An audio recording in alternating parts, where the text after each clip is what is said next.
Allah Azza wa Jalla in this ayah has given us profound wisdom. When you become people of salat, the opposite is true. When you become people of salat, your heart softens towards Allah. And if your heart softens towards Allah, then necessarily it softens towards Allah's creation. And you start looking around you of who you can give, who you can help. It's supposed to be a natural consequence. And the opposite is also true. If you're making salat, but your salat doesn't make you want to give, then maybe there's something wrong with that salat. Because one should lead directly to the next. It should be a natural consequence. You see, salat to us, to the Muslim, if you study Quran, you study the concept of salat in the Quran, salat to us is like a seed. And it keeps bearing these different kinds of fruit. So many different things come out of salat. And one of the fruits of salat is mentioned in this ayah. And if you're praying, but this fruit isn't manifesting, this plant isn't coming out, and this one of its manifestations being you become concerned for others. You want to give food to others. We would never even consider it. That thought didn't even cross our minds. Subhanallah.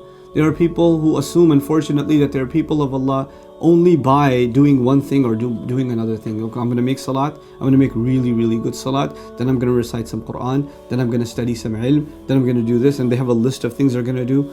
But you know that list comes from Allah. What your priorities should be, what the result of your salat should be, comes from Allah. Salat is not just an act, it's a reorientation of our thought process. And so in this beautiful, beautiful ayah, Allah talks about people who didn't really take advantage of their salat. And I want to leave you with this other place in the Quran where Allah talks about a generation of people who are worthless. فَخَلَفَ مِن بَعْدِهِمْ خَلْفٌ. And what does He say about them? أَضَاعُوا الصَّلَاةَ. That's remarkable. He says about them, they wasted the prayer. He didn't say تَرَكُوا الصَّلَاة. They abandoned the prayer. أَوْ لَمْ يُصَلُّوا. They didn't pray. He didn't say that. He said أَضَاعُوا الصَّلَاة. Profound words. They wasted the prayer. In other words, this is a seed. If you don't water it, if you don't let its fruits come out, its manifestations yield, for those things to become reality, then you wasted this beautiful seed. Salat is something that should bring other things to life. That's what it's supposed to do. So may Allah Azza wa Jal make us people of real salat. People that when they make salah, it leads to something. It leads to them wanting to concern themselves with the needs of others. And they don't become insensitive to that, so the only thing they worry about is entertaining themselves. وَكُنَّا نَخُوضُ مَعَ الْخَائِضِينَ حَتَّى أَتَانَا الْيَقِينَ. Until and we stayed this way until وَكُنَّا نُكَذِّبُ بِيَوْمِ الدِّينِ حَتَّى أَتَانَا الْيَقِينَ. We lived a carefree life. We didn't even think about Judgment Day until the final conviction came to us, which is death itself.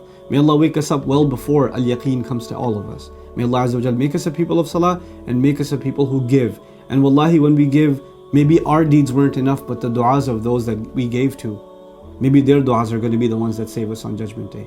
Barakallahu li wa lakum. Wassalamu alaikum wa rahmatullahi wa barakatuh.